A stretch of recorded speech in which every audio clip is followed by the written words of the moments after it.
Welcome back. My name's Taj, and this video is about lower back pain and how to reduce that. So to start out with, you need a vest that sits directly on your hips. Okay, you don't want to be too low because that's going to hinder the full range of movement when you're running.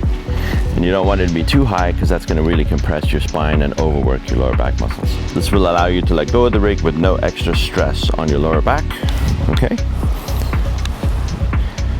You also want to maintain a good center of gravity over your legs, no matter where you're at. Your legs are doing the moving, the arm is positioning the camera in space, but you're always maintaining a good vertical stance, okay? You never want to get in a situation where you're hunched over, you're going to pull a back muscle. Okay, second, placing the socket block on the vest. Where to start?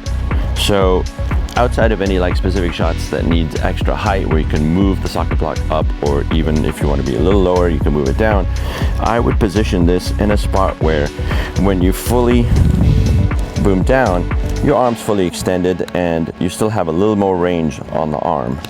You don't want it to be so high that you're bottoming out, and you don't want it to be so low that you find yourself having to be hunched over and throwing that center of gravity off because you're going to pull a muscle. So always try to maintain a good vertical stance. So leave yourself a little bit of room so that you can fully boom down here. It's going to limit a little bit the top end, but you're less likely to get off axis here and bend your spine and injure yourself on the top height. You're more likely to do that on the bottom height.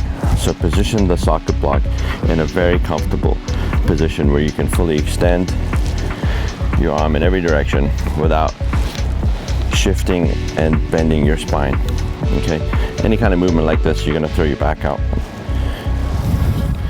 And lastly, if you're operating a lot during the day and you don't find a chance to dock it and rest your back muscles, you can do this while standing.